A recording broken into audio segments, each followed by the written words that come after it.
Last time we already studied the half adder and also full adder. So it means they are helping us to add one bit at a time without or with considering the carry in, which is the carry out from previous bit. And that is those only help us to add one bit at a time. However, we already know that computer represents decimal numbers or numbers in general with a sequence of bits. So which means that we would like to add sequence of bits together, not just one bit together. So this time we'll learn how to design that um, adder, and that one is called carry propagate adder, or CPA, and it is an n bit adder, so we can add for n bits in general, and it's some two n bits inputs, so they have to input A and B, both of them are having n bits, and or carry CI from the initial input and produce another n bits result, and also a carry out, which is CO. And types of CPA includes a ripple carry adder, carry look ahead adder, and also prefix adder. And the visual notation of it gonna look exactly or similar to the full adder with the carry in, carry out, and sequence of bits for A. And we would like to say this is a sequence of bit, not just one bit. So we have a slash over here. Similarly for B, we also tell that it includes a sequence of bits, not just one bit. So we have a slash over here. Similarly, the addition gonna produce a sequence of bits, as that's why we have a bit over here as well. So we'll go through how to design and implement the simplest form of carry propagate adder, which is ripple carry adders. So for this one, we also start with the business requirements, which is the n-bit adder. Okay, so we have a sequence, which is a sequence of n bits that represent some numbers. In binary sequence, it has n bits, so it's going to start from the bit A0, A1, etc. up to an-1. Very similarly, we're going to have another sequence of n bits, which is B, which is B0, B1 up to Bn-1. Then we would like to also provide the carry in for this addition, only one carry in at the start of the addition, which is carry in. Then we're going to provide the sum of the bit sequence A with bit sequence B with the initial carry in CI like this. Okay? So we place the CI, we'll do this one, adding the CI with A0, B0, and provide us the first bit, the sum, and also produce the first carry out, okay, C0. Then we have the C0 with the second bits over here, A1 and B1. It's going to produce us the bit S1 and another carry in C1. And so on and so forth. We'll just keep doing so for every carry out of the previous bit become carry in of the next bit. Then let's say for this one, we'll have the carry in n-3 going to be added with the bit A n-2 and bit B n-2 and produce the result bit S n-2. Then it's also produce a carry of n-2 over there. Then we keep adding them and we'll have one carry out. That one is the last carry, going to be the carry out. Okay, so this one is how it is performed inside the ripple carry adder with n-bit adder with the carry in and one carry out like this. Okay, then we know the business requirements over here, and we're going to design the ripple carry adder, which is the simplest implementation by doing it this way.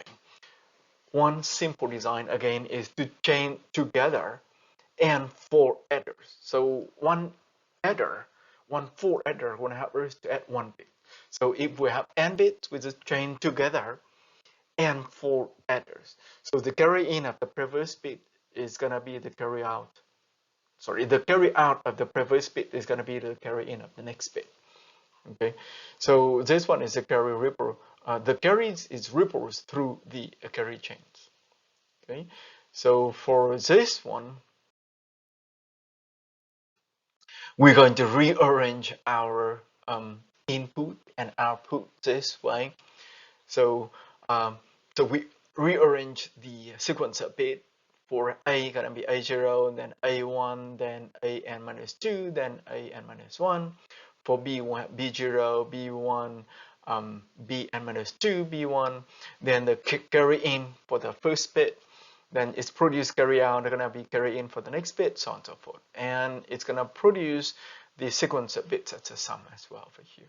So we're gonna replace, we are adding A0 with B0 to produce S0 with this carry in. So we'll replace that with 1 for adder. Okay, then we'll have the first bit output and the carry out of the first bit. Okay, and then carry out of the first bit over here will be the carry in of the next adding. So it's gonna be added with the A1, B1, and C0 and produce S1.